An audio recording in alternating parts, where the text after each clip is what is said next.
好，咁我哋喺上週咧就係分享咗咧，即係神咧創造天地啦，用呢個6日嘅時間咧去創造呢個天地。上週我哋提到咧就係咧，我哋要回到起初，係嘛？我哋咧要翻去咧，即係起初神嘅嗰度創造天地嘅時候，翻去神嗰度，跟住咧我哋要讓神咧介入喺我哋嘅生活嘅當中，係嘛？點解要讓神介入喺我哋嘅生活當中咧？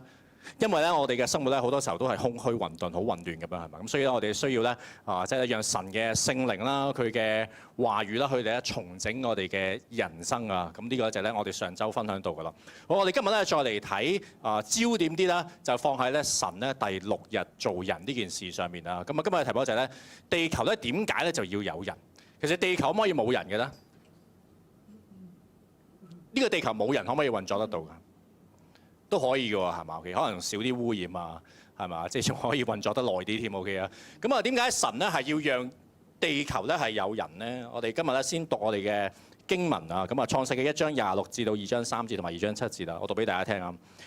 神說：我們要照着我們的形象，按照我們的樣式造人，使他們管理海裏的魚、空中的鳥、地上的牲畜和全地，並地上所爬的一切昆蟲。神就照着自己的形象造人，乃是照着他的形象造男造女。神就賜福給他們，又對他們說：要生養眾多，遍滿地面，治理這地，也要管理海裏的魚、空中的鳥和地上各樣行動的活物。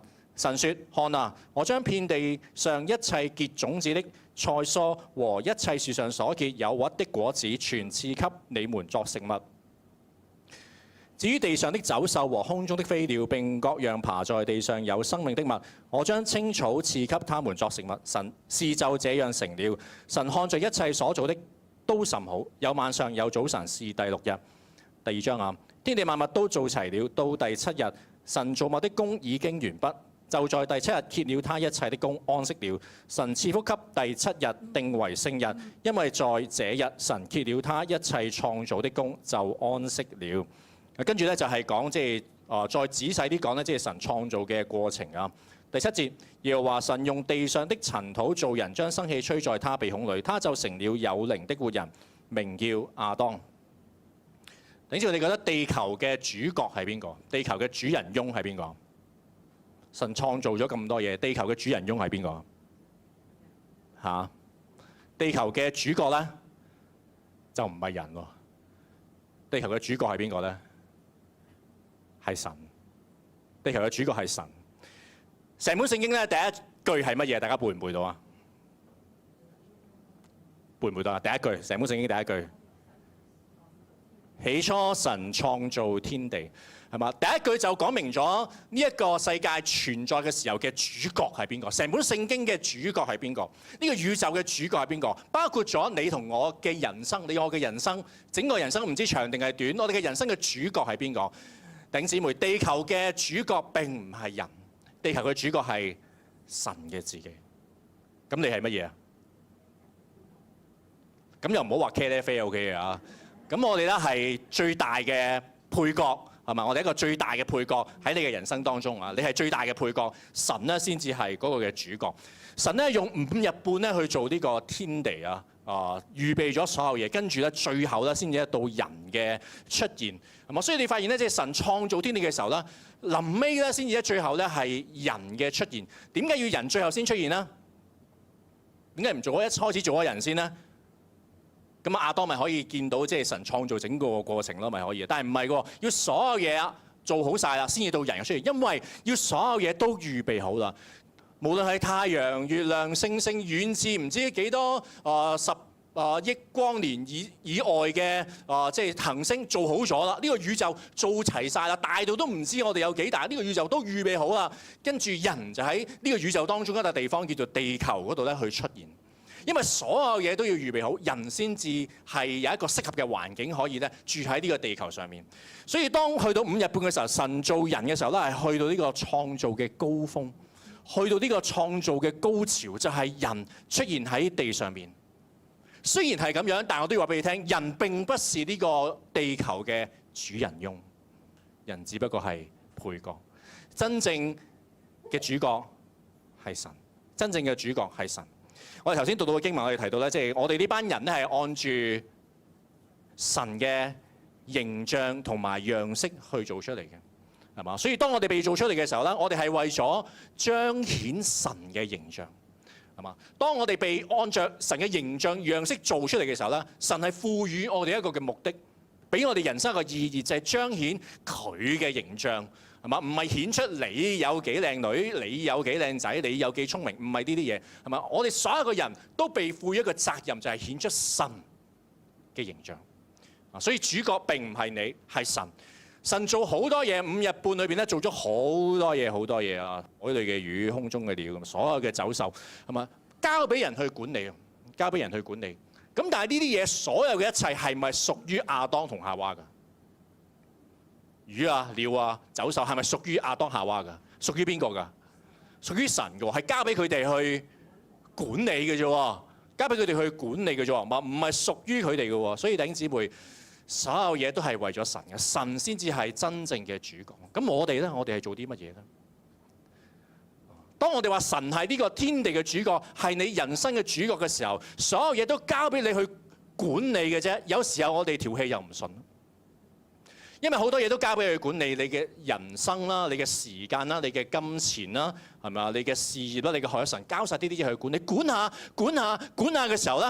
就好似神你都唔理嘅，神你都唔關心嘅，咁點樣啊？既然你都唔理啦，咁你交俾我管咯，咁我咪一個詞語就叫做咩？逆權侵佔咯，係嘛？神你都唔理㗎啦，係嘛？咁我咪你交，你都唔理㗎，咁我咪我㗎咯，係嘛？所有嘢咪屬於我㗎咯，係嘛？所有嘢神交俾你管理嘅時候，我變咗咧去逆權侵佔咗。彼得後書3章5節，我哋一齊讀好嘛？預備1、2、3。他們故意忘記從太古憑神的命有了天，並從水而出、藉水而成的地。呢度咧，彼得咧係講緊咧，即係洪水審判全人類嘅時候啊，嗰班人做乜嘢咧？嗰班人佢哋唔係唔知喎，佢哋乜嘢咧？故意忘記，特登忘記，係嘛？佢哋話：呢個世界點會有洪水㗎？咁啊，就彼得佢就話：呢班人故意忘記，呢個世界點會冇可能有洪水咧？呢個世界係點嚟㗎？呢個世界係神將水聚在一處，跟住就露出呢個地出嚟啊嘛，係咁樣嚟㗎嘛。咁神可唔可以將呢個過程逆轉啊？將啲水翻去原位，掩蓋晒成個大地，得唔得？佢係可以神做得出呢樣嘢，佢逆轉調翻轉做，有乜咁困難啫？大家都知嘅，但係彼得就話呢班人咧，跟住咧最後被洪水審判咗啦。佢哋做乜嘢啊？佢哋唔係唔知，佢哋係故意忘記。佢哋故意忘記神創造天地，神用佢嘅命令，用佢嘅權能創造天、創造地、創造海。佢哋故意忘記，佢哋故意忘記神係呢個宇宙嘅主宰，呢個地球嘅主角。佢哋將好多嘢攬晒上身，呢啲嘢屬於我，屬於我。佢哋否認咗、忘記咗、故意忘記咗神先至係佢哋人生嘅主角。弟兄姊妹，我哋會唔會有時候我哋故意忘記咗呢？上個禮拜我哋講神創造天地，神用6日創造天地，佢係呢個偉大嘅創造主，佢創造呢個天地，創造你嘅人生。佢主宰你嘅一切，佢先至係你嘅主角。弟兄姊妹，我哋上個禮拜聽完啦，今個禮拜有冇故意忘記，依然故我走我人生嘅道路咧？之前我哋講好多話咩作門徒啊，係咪啊？咁啊，要跟從主啊，咁樣跟從主作門徒啊？呢個世界講咩啊？自己嘅路要點樣啊？自己揀啊嘛，係咪啊？我嘅人生我自己去決定啊嘛，做乜要跟從耶穌係嘛？所以我哋好多時候我哋否定咗神係我哋人生嘅主宰，自己嘅路我咪自己揀咯，我就係我嘅主人啦，係嘛？我嘅事業、我嘅家庭係咪？我嘅健康係嘛？我所關心嘅就係我方唔方便，我舒唔舒服，所以都係我成為咗我人生裏邊嘅主角，神變咗做配角。我哋好多時候我哋唔係唔知，我哋故意忘記咗神先至係創造天地嗰位，創造我哋人生嗰位。呢個叫做逆權侵佔。喺我3尺範圍之內，阿黃康你嗰啲家長嗰啲我唔理你 ，OK？ 喺我3尺範圍之內，我個直徑、半徑3尺範圍之內，我就係我嘅神，我就係我嘅主人，我掌管我嘅人生，我掌管我嘅前途，我就係我嘅男主角，我就係我嘅神。弟兄姊妹啊，好唔好我哋回到起初，神先至係呢個地球嘅主角，神先至係你人生嘅主角。好多時候當我哋話神係我哋嘅主角，係我哋嘅主嘅時候，我哋唔承認，我哋否認，我哋故意忘記，我哋亦都唔想知道，甚至乎我哋會質疑呢件事。神你係我嘅主角，神你係我嘅主宰，點解會咁嘅事會發生嘅？點解呢件事會臨到我身上面嘅？我唔明白喎，搞唔通喎。我哋會質疑神，你做呢個主角，點解我人生會搞成咁樣？聖經當中有一個人叫做約伯。約伯佢咧，佢人生真係好顛覆，係嘛？佢即係大富翁，頃刻之間所有嘅財產冇晒，呢啲都算小事啦。OK 啊，10個仔女全部死晒，10個仔女全部死晒，死剩佢老婆，係嘛？我喺度諗點解佢老婆唔死得嘅咧？咁樣啊，咁我諗過呢件事後尾我發現啦，我知道點解。佢老婆咧同佢講一句説話：你約伯，你做乜守住自己？佢由頭到尾生毒瘡啊嘛，做咩守住自己嘅純全啦？你死咗佢把啦咁樣。原來神咧就留低佢老婆咧，就咧同佢講呢句説話，專係去潤佢嘅。OK， 專係咧去即係咁樣去挑釁佢嘅嚇。所以咧神咧就特登留低佢老婆喺呢度。佢原本咧受呢個嘅毒瘡咁樣時候，開頭都仲頂得住嘅，都讚美神。跟住後尾開始我哋睇約伯記嘅時候咧，後尾咧佢就開始埋怨神，就開始質疑神。質疑神點解你咁樣？點解你咁樣？點解你咁樣？神最後點樣回答約伯呢？新普及譯本約伯記38章1至4節，我讀俾大家聽啊！這時上主從旋風中回答約伯：是誰用這樣無知的言語？邊個用一個咁無知嘅言語質疑我嘅智慧呢？你問我呢樣，問我嗰樣，問嚟問去，問點解？點解？點解？你咁無知嘅，質疑我？你知唔知我係邊個啊？你要振作精神，像個男子漢。我要問你一些問題，你必須回答。我為大地奠基的時候，你在哪裏啊？神話我創造天地，為大地立定個根嘅時候，你喺邊度啊？你喺呢個地球嘅邊一忽嗰度啊？既然懂得這麼多，就告訴我吧。你咁叻，講咁多嘢，識咁多嘢，你話俾我聽啊！呢個地球點出嚟嘅？我點樣創造呢個地球啊？神咁樣回答約伯。當約伯佢質疑神嘅時候，佢問神：神你係呢個天地嘅主宰，你係呢個宇宙嘅主角嘅時候，約伯唔服啊，條氣唔順啊。呢個可能就係我哋嘅人生。我哋好多時候都話：哇！即係神掌管我嘅人生，你係呢個主宰，你係我人生嘅主角。我哋唔信啊，條氣唔順啊，唔服啊，質疑神。神就話啦：你睇下，你諗清楚。大地奠基嘅時候，你喺邊度？我創造呢個天地，我係呢個宇宙嘅主宰。你質疑我，我先至係呢個宇宙嘅主角，我先至係你人生嘅主角。你係一個配角嚟嘅時候，直接啲就係神同佢講：你收聲啦，唔該你。弟兄姊妹，神先至係我哋人生嘅主角。咁我哋係咩咧？聖經咁樣講，我哋一班出於塵土嘅人，出於塵土人。2章第7節咁樣講啊，即係話咧，神咧用塵土咧去做人，神咧用塵土去做人。如果你睇翻英文聖經，我哋會知道得更清楚。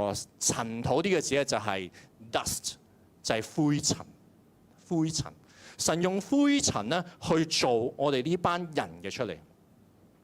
無論你幾有錢又好啊，幾窮都好啊，你 IQ 幾高都好啦嚇，IQ 係零蛋都好啦。OK， 我哋嘅原材料都係乜嘢啊？神話塵灰，唔係塵土喎，係灰塵 dust。我哋都係一堆，原本我哋都係一堆嘅灰塵嚟嘅啫。所以你話哇，我要逆權侵佔，我要做我人生嘅主角，但係你有冇留意，我哋都係只不過係一班嘅，原本都係一班灰塵。以賽亞書40章22節亦都咁樣講，佢話咧：神坐在地球大圈之上，地上的居民好像乜嘢啊？蝗蟲喎！他鋪張穹蒼如幔子，展開諸天如可住的帳棚。神坐在地球呢個圓球體、地球大圈之上。神用佢嘅命令、佢嘅權能掌管住、託管住呢個萬有。神係鋪張諸天、鋪張呢個穹蒼嘅。人喺呢個神嘅創造偉大浩瀚嘅創造嘅當中，人就好似乜嘢啊？以賽亞話人就好似乜嘢啊？蝗蟲啊，好似蝗蟲。你幾叻都好啦，但係喺神創造嘅權能呢個大能底下，人就好似一班嘅蝗蟲，好似一班蟲咁樣嘅啫。以賽亞書45章第9節嗰度咁樣講，佢話：禍哉那與造他的主爭論的，他不過是地上瓦片中的一塊瓦片。泥土豈可對摶弄他的說：你做什麼呢？所造的物豈可說：你沒有手呢？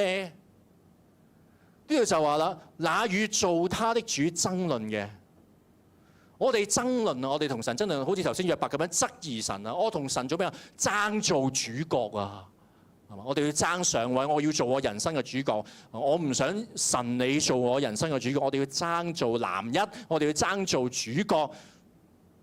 呢度就話你與神爭論嘅時候，你有冇諗過你只不過係乜嘢啊？瓦片中嘅一塊瓦片，或者咁樣翻譯瓦堆中嘅一塊瓦片，都唔係瓦器啊！聖經有時話我哋即係大戶人家金器銀器啊，即係窮嗰啲就木器瓦器啦。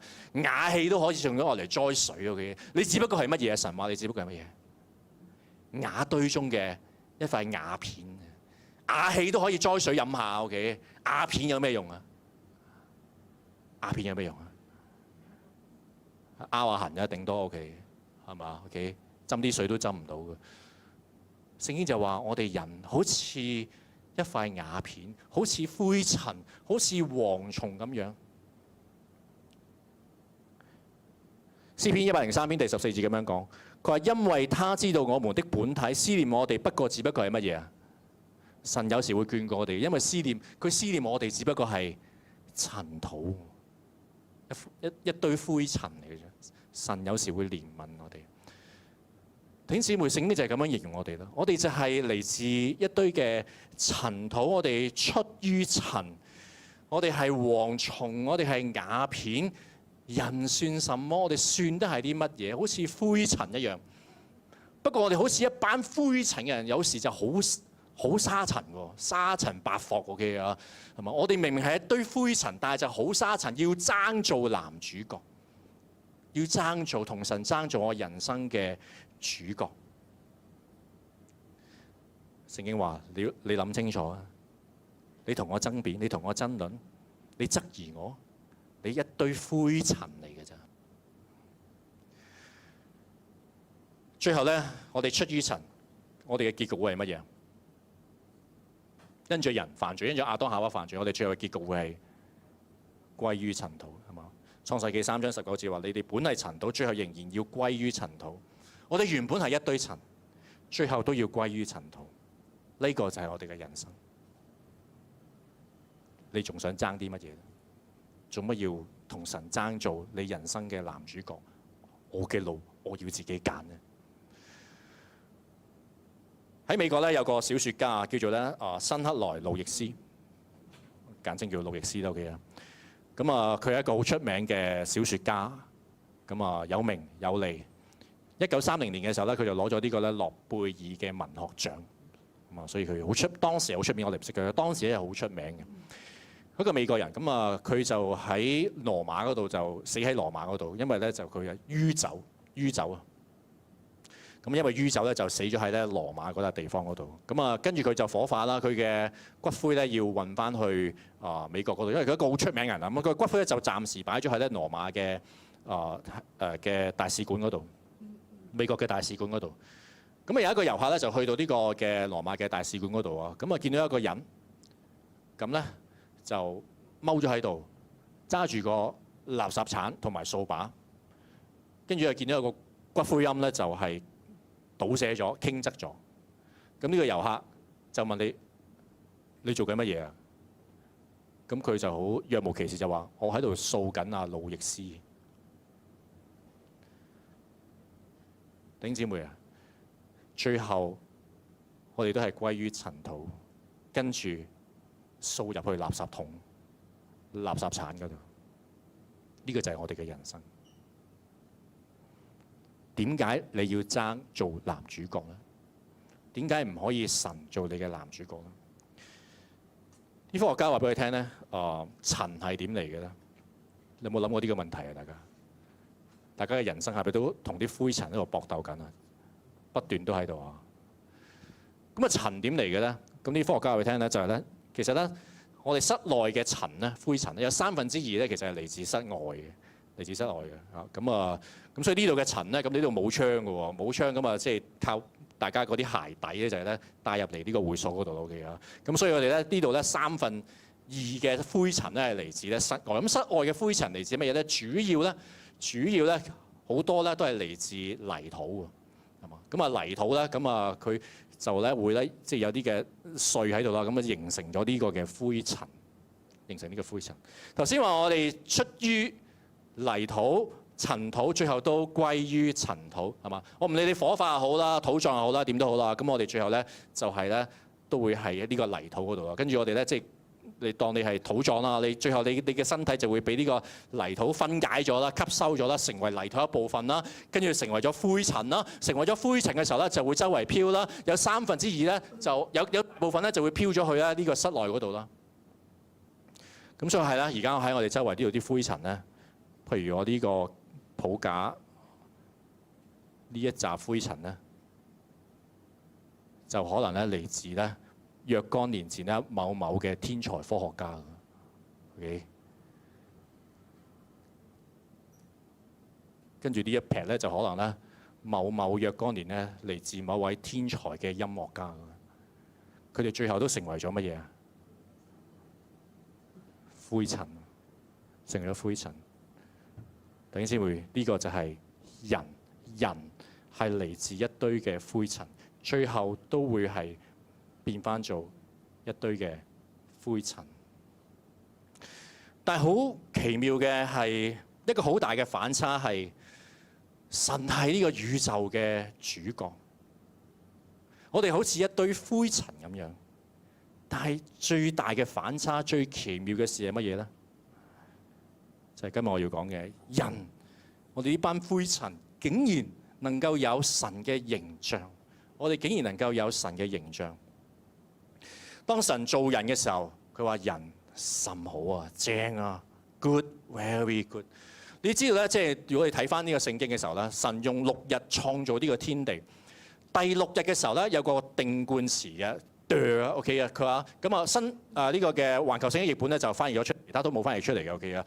環球聖經譯本咧頭嗰5日咧都話咧是第一日，是第2日，是第5日，但係去到第6嘅時候咧，佢就翻譯做咧這是第6日，有一個定冠詞嘅，這是第6，即係話呢一日係與別不同嘅，呢一日同其他嘅日子好唔同嘅，這是第6日，呢一日好值得紀念嘅，與別不同啊。點解？因為呢一日發生咩事啊？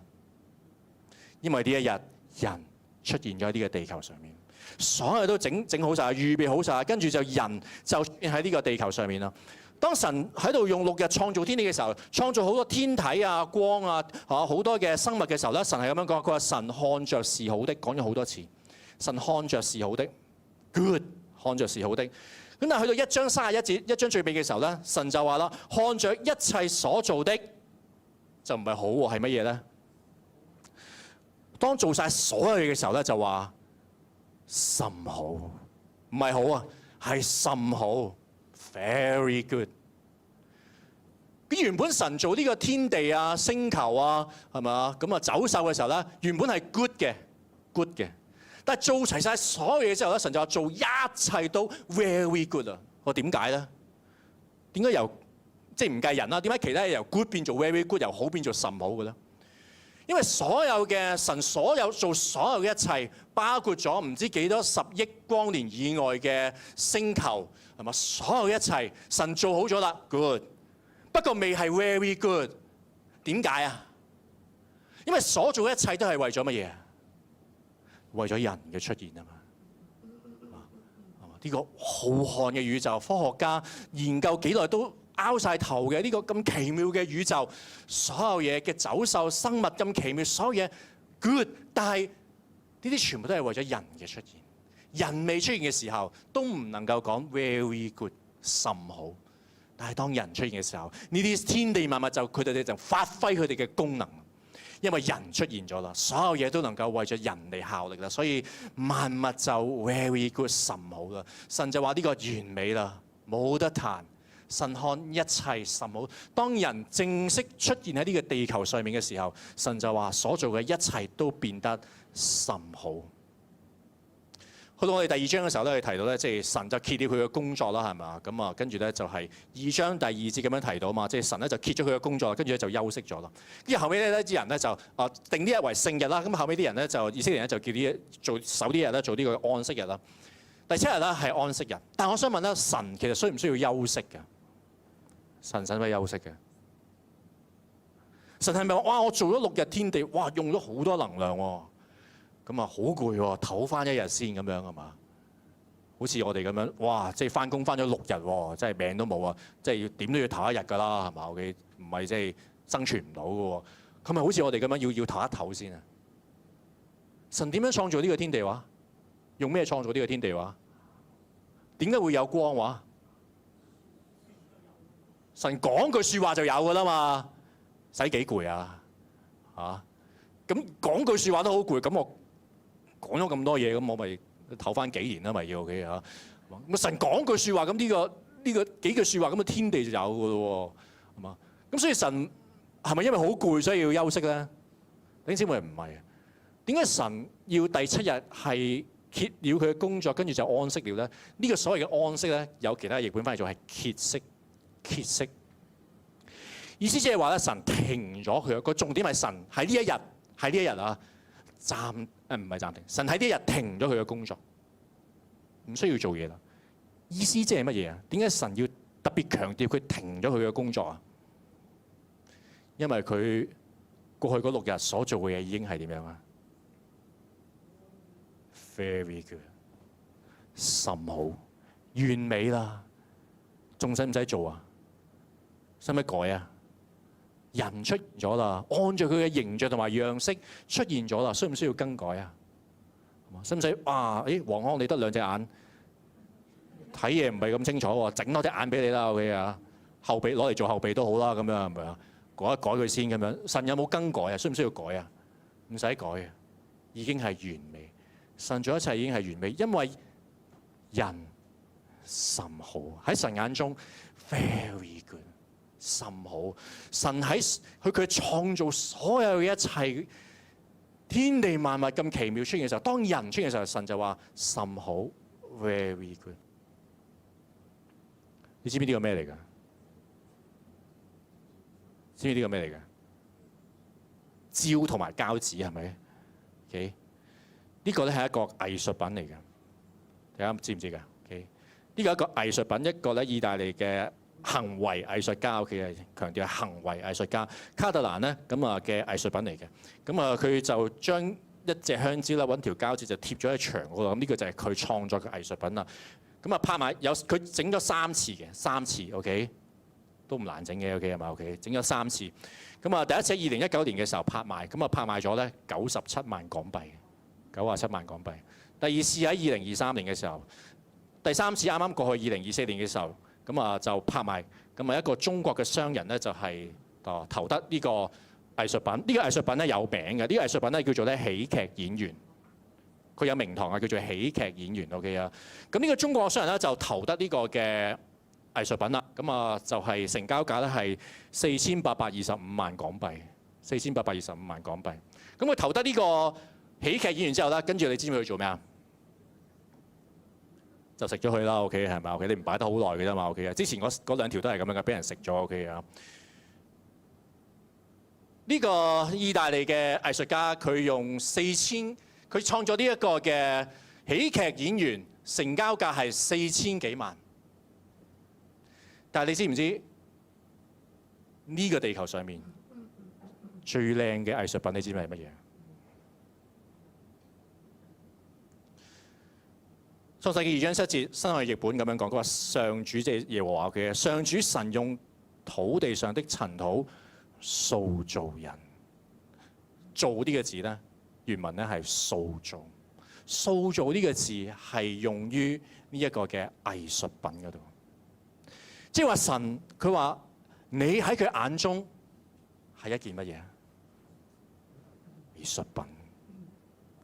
你係佢所創作嘅一件藝術品。藝術品有冇兩件藝術品係一模一樣嘅？一模一樣嗰啲叫咩啊？嚇，仿製品啦 ，OK 係嘛？即係機器啤出嚟㗎啦 ，OK 係咪啊？藝術品係唔會有兩件藝術品一模一樣嘅，所以你發覺有冇兩個人一模一樣嘅？冇兩個孖生嘅會唔會一模一樣啊？都唔會嘅係嘛？冇兩個人一模一樣嘅，因為每一個人都係神嘅藝術品，神精心傑作。新約聖經都係咁講過，橫過聖經譯本以弗所書2章10節講話：事實上，我們是神嘅作品。作品有啲聖經翻嚟做，我哋係神嘅傑作。英文係 workmanship， 同樣嘅意思都係講緊我哋係神嘅藝術品。我哋都係神創造嘅藝術品，人甚好啊！冇錯，我哋原本都係灰塵，但喺神眼中，我哋係佢眼中嘅藝術品。我哋都好中意去旅行啊 ，OK 啊，咁啊，我都會北上 OK 啊，咁啊，北上去深圳嘅 OK，咁我北上去深圳咧就通常我都唔係行嗰啲商場啦，通常我都同我老婆咧就係去行嗰啲公園嘅 OK 啊，咁我中意行公園多啲嘅 OK。係咪好浪漫 OK 啊？咁啊，如果我有錢嘅咧，咁我就唔係去深圳嗰啲公園啦 OK 係嘛？當然就係去啲什麼美國國家公園啊咁樣嗰啲啦 OK 啊！我哋都好中意去旅行㗎。咁你覺得呢個地球上面咧最靚嘅自然景色係乜嘢咧？係美國嘅大峽谷？澳洲嘅大堡礁、冰島嘅北極光，定係尼加拉瓜大瀑布？你覺得最靚嘅係乜嘢？呢個自然界最靚嘅係乜嘢？最靚嘅係乜嘢？你覺得？我話俾你聽啊，最靚嘅係你望一望你前後左右。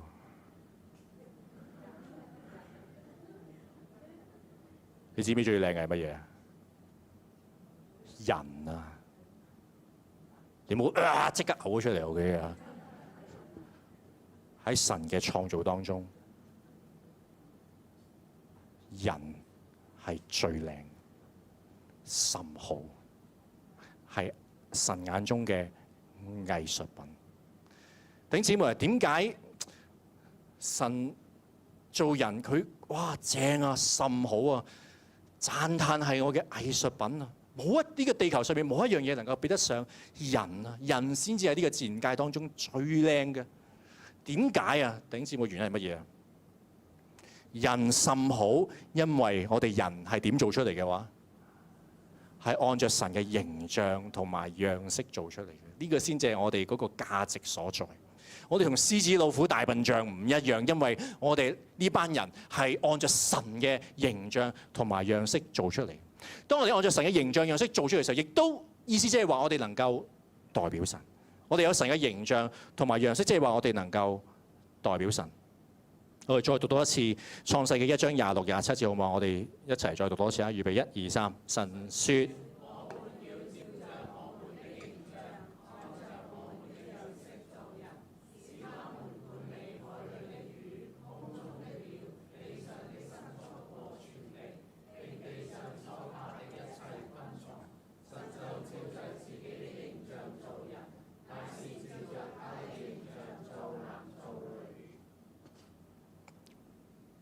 神話咧，我們啦，因為神係三一神 OK 啊。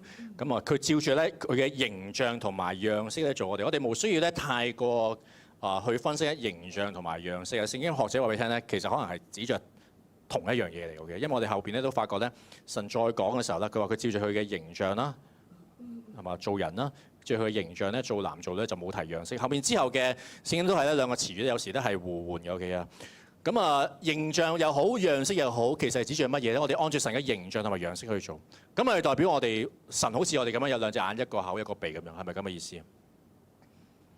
我哋有神嘅形象同埋樣式，呢個代表住我哋每一個人，我哋按照佢嘅形象樣式去做，呢個代表我哋每一個人都有神嘅性情，我哋都係好似神咁樣係有愛啦，係公義啦，係聖潔啦，係堅定啦，係信實啦，唔講大話噶啦，守約噶啦，係咪？呢啲所有神嘅性情都喺人嘅裏邊，因為我哋呢班人唔係亂咁求其做出嚟嘅，我哋係按着神嘅形象同埋樣式做出嚟嘅。我哋留意1章26節嗰度話，點解亞當夏娃能夠管理海裏嘅魚、空中嘅鳥同埋牲畜啊？點解佢哋可以管理啊？係咪因為佢哋 IQ 高啊、記性好啊、呢個管理能力強啊？係嘛？咁係乜嘢令到佢哋可以管理呢啲所有嘅海陸空嘅牲畜啊？聖經呢度點講啊？你留意呢個字喎，使啊，使到佢哋喎。乜嘢使到佢哋可以管理呢個海陸空啊？前面嗰句講乜嘢？因為佢哋有神嘅形象同埋樣式啊嘛，係嘛？因為佢哋有神嘅形象同埋樣式，所以因着咁樣就能夠管理海陸空所有嘅牲畜。佢哋能夠管理唔係因為佢哋受過專業訓練啊，係嘛？上過咩課程啊 ？OK 啊？呢個記性好、智慧高啊！佢哋能夠管理，因為佢哋有神嘅形象同埋樣式，佢哋代表神。當佢有神嘅形象樣式，佢哋就係代表緊神。代表神就係神就賦予佢一個權柄，能夠管理所有嘅一切。所以弟兄姊妹，我哋今日呢班人，我哋坐喺呢度嘅弟兄姊妹，你同我都有神嘅形象同埋樣式，我哋係喺度代表緊神。今日神唔係叫你管理嗰啲嘅雀仔啊、魚啊，係咪走獸啊？今日神叫你管理嘅係你嘅家庭啊、你嘅財富啊、你嘅人生啊、你嘅時間啊。點解你能夠管理啊？點解你能夠好好管理你嘅人生啊？因為你係按着神嘅形象同埋樣式去做，你能夠代表神。你唔係主角，記住你唔係主角，你代表神，神先係主角。你代表神，你係配角，你代表神管理你自己嘅人生。27節咁樣講，神就照着自己嘅形象造人，乃是照着他的形象造男造女，造男造女，講得好清楚。造男造女，第一個女人點嚟㗎？夏娃點嚟㗎？第一個女人，第一個女人係咪按着亞當嘅形象同埋樣式去做㗎？係咪啊？第一個女人咁我哋知啊嘛，喺亞當個肋骨嗰度抽一條出嚟，跟就變咗個人啦。OK，神將佢變成一個人啦。OK，咁聖經有冇話夏娃係按着亞當嘅形象同埋樣式去做啊？聖經講咩啊？神就照自己嘅形象做人，乃是照他的形象造男造女，男女，即係話有冇第三種性別嘅？有冇7種、8種、9種性別嘅？我哋冇㗎啫。OK，咁你一係男一係女嘅啫。OK，冇第三種㗎啦，唔使懷疑啦。OK 啊，一係男一係女嘅啫，係嘛？冇第三種嘅。造男造女，即係意思即係話每一個人，地上面每一個，無論係男係女，都係按着神嘅形象同埋樣式。當時摩西寫摩西五經寫呢句出嚟嘅時候咧，係哇，即係啲人係嚇親嘅，因為當時嘅社會咧係男系嘅社會，女人係冇地位嘅，完全冇地位㗎。但係摩西寫摩西五經創世嘅時候，神按照佢形象造男造女，每一個無論男女在座每一位都係按照神嘅形象同埋樣式去做。你同我無論係男係女都代表緊神，因為我哋每一個有神嘅嘜頭喺我哋嘅身上面，我哋都有神嘅形象同埋樣式。就好似乜嘢咧？就好似古時嗰啲啊，即係人攞住尚方寶劍啊，或者攞住個聖旨啊，係嘛？見到尚方寶劍就等於見到乜嘢啊？見到皇帝啦嘛，係嘛？接旨咁樣，聖旨代表你見到皇帝㗎啦嘛。同樣地，我哋有神嘅形象同埋樣式嘅時候，我哋係代表緊神，可以代表緊神。呢個就係我哋人嘅價值。點解呢個地球上面要有人嘅出現呢？因為我哋每一個都代表緊神。弟兄姊妹啊，呢個係我哋嘅價值同埋我哋人生嘅意義。人嘅價值、人嘅意義就係在於我哋能夠代表神，我哋有神嘅形象同埋樣式。頭先我話當摩西寫摩西五經嘅時候，哇！當時啲人咧，即係佢一攞個摩西五經出嚟，一睇創世記嘅時候咧，係好震驚嘅。點解咧？喺當時嘅社會，無論係埃及又好啦，係米索波大米咁啊，嗰啲附近嗰啲國家，係咪嗰啲外邦嗰啲國家都好啦。喺佢哋嘅印象當中咧，只有咩人可以有神嘅形象咧？只有咩人可以講話佢有神嘅形象咧？只有法老啦，係嘛？嗰啲嘅君王啦，係嘛？嗰啲好尊貴嗰啲人啦，先至嗰啲人咧，先至啦，即係甚至乎當自己係神啦，係嘛？嗰啲人咧，先能夠咧係話咧係有神嘅形象。但係摩西佢寫呢個摩西五經，話俾所有人聽，你哋每一個都有神嘅形象同埋樣式，即係代表住你哋每一個都係咁尊貴，唔係法老什麼君王先至係咁尊貴。在座各位，你坐喺呢度嘅，你都係貴賓嚟嘅，你都係咁尊貴嘅。喺詩篇嗰度咁樣講啊，第8篇5至8節咁樣講喎，佢話咧：你叫他比天使微小一點，並賜他榮耀尊貴為冠冕，你派他管理等等等等啊，即係獸啊、鳥啊、魚咁樣嗰啲啊。後邊嗰句咧，黃色嗰句咧，咁我哋好熟啦，係嘛？咦，呢個叫佢哋管理海陸空嘅走獸咁樣啊？咁呢，因為即係創世記嗰度所講嘅啦。啱啱我哋頭先讀過咯，黃色嗰句係嘛？使他們管理魚啊、鳥啊、牲畜啊。OK， 咁呢個我哋明啦，係嘛？神咧即係叫亞當夏娃管理所有嘅牲畜。上面嗰句我就唔係好明啦。喺詩篇第8篇嗰度點解話咧？紫色嗰句啊，賜他榮耀尊貴為冠冕。咁上面黃色嗰句就創世記講啦。咁上面嗰句創世記有冇講咧？有冇講過話神賜亞當夏娃榮耀尊貴為冠冕咧？又好似冇講過喎。咁呢個係咩意思啊？呢個係咩意思啊？咁其實兩節聖經你對翻就知啦，紫色對翻紫色啫。原來所謂嘅賜佢哋榮耀尊貴為冠冕，呢個係指著乜嘢啊？原來就係指著我哋能夠係有神嘅形象同埋樣式啊！我哋呢班人係按照神嘅形象樣式去做嘅，呢個就係我哋嘅榮耀，呢個就係我哋嘅尊貴，呢個就係我哋嘅冠冕。弟兄姊妹，呢個就係我哋人嘅價值。呢個就係人嘅價值。今日人嘅價值唔係在乎於你有幾多錢啊，你嘅外貌啊，你嘅財富啊，你嘅權力啊，你嘅勢力啊，你嘅成就有幾高啊？我哋嘅價值係在乎於，雖然我哋係一班好似如灰塵嘅人，但係今日我哋能夠有神嘅形象同埋樣式去代表神，有神嘅形象樣式去代表神，呢個就係我哋嘅價值啦，呢個就係我哋嘅尊貴啦。神看呢個係甚好。世人唔係咁睇嘅，世人覺得你有錢你就有價值，你有成就你叻，你講嘢講得啱你就有價值。你嘅顏值就係你人生嘅價值。世人係咁樣睇。點解？因為世人係相信進化論㗎嘛。無論佢點嚟嘅，人點嚟嘅，進化出嚟㗎嘛。你點嚟嘅，馬騮變出嚟㗎嘛。佢唔會話神創造你出嚟㗎嘛。佢人係馬騮變出進化出嚟嘅。進化論就係講咩？進化論就係講緊適者生存，物競天擇，汰弱留強。呢個就係進化論咯。弱嘅要淘汰，強嘅就要留低，即係話弱嘅冇價值，強嘅就要留低。呢個就係世人嘅眼光咯。甚至乎希特拉就話要乜嘢啊？嗰啲弱智啊，嗰啲就要點樣啊？殺晒佢啦，全部殺晒佢，淘汰佢啦。OK， 冇價值嗰啲人冇價值嘅。呢個係世人眼光，因為佢哋覺得人係進化出嚟嘅。弟兄姊妹啊，人係點嚟話？神創造我哋出嚟嘅，我哋每一個神都賦予你佢嘅形象同埋樣式。呢個就係弟兄姊妹，就係人嘅價值，就喺呢一度。呢個人咧叫做咧蕭麗君啊，蕭麗君。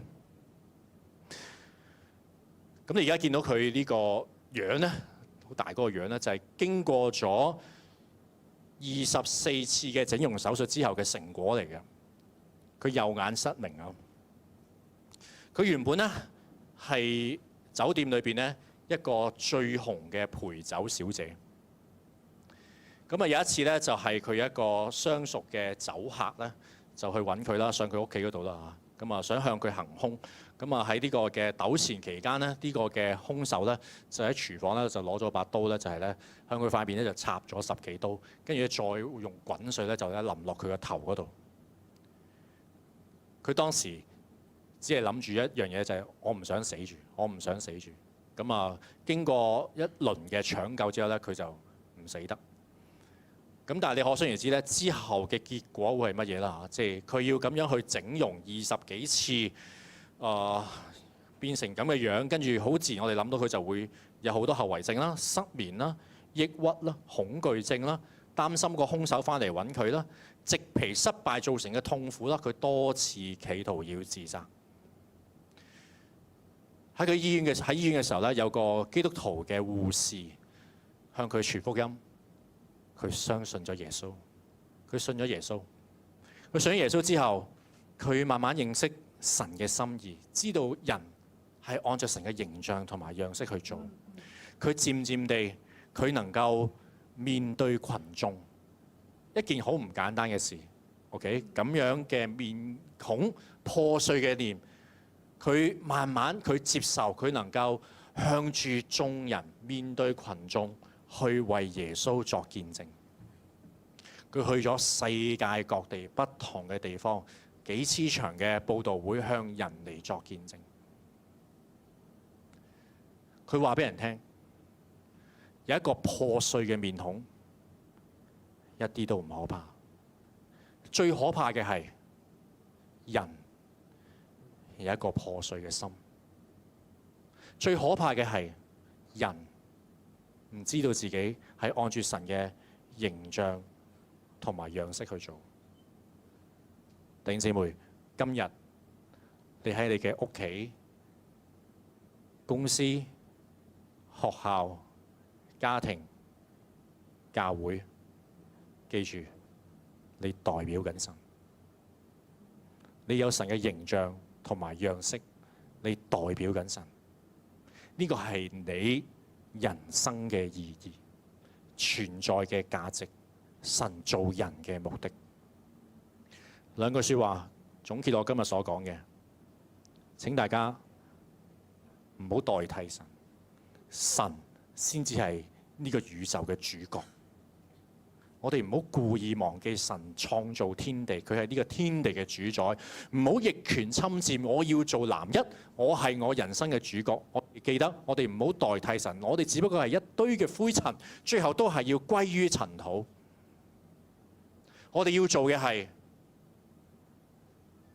代表神，唔好代替神。我哋要代表神，我哋有神嘅形象同埋樣式，我哋要活出神嘅形象同埋樣式。我哋呢班人代表神，係我哋人生嘅意義，被創造嘅目的。願我哋喺所有嘅環境嘅當中，我哋代表神，活出神嘅形象。好唔好？我哋先同旁邊嘅祈禱。主耶穌，求你得著我哋聽到你嘅話語之後，我哋唔係故意忘記，我哋唔係特登去忘記你如何嘅用你嘅權能創造天地，你創造咗我哋。你創造咗我哋嘅人生，你係我哋人生嘅主角，你係呢個宇宙嘅主角，係我人生嘅主角。主啊，求你得著我哋，我哋要承認我哋即係我哋嘅人生，我哋算得係啲乜嘢？你顧念我哋，你顧惜我哋，你顧念我哋呢班塵土嘅一班人，你竟然賦予俾我哋，賜俾我哋呢個尊貴嘅身份、榮耀嘅身份。呢個冠冕就係我哋能夠有神嘅形象同埋神嘅樣式賦予咗俾我哋。主啊，但願呢個成為咗我哋人生嘅意義。今日我哋要喺地上面嚟代表你。我哋每一個，無論我哋今日喺咩嘅環境，喺咩處境，係富係貧，我哋喺任何嘅地方，我哋都係有你嘅形象同埋樣式。我哋都要嚟代表你，嚟見證你嘅自己，得着我哋。唔係逆權侵佔，將我哋嘅人生自己搶翻嚟，成為男主角、女主角，讓你成為我哋嘅主角，我哋單單嘅嚟榮耀你，嚟彰顯你，得着你嘅教會喺地上面嚟表現你嘅自己，榮耀你嘅自己，讓人知道神喺我哋嘅當中。耶穌，我哋讚美你，我哋嘅禱告都係奉你得勝嘅名求，阿們。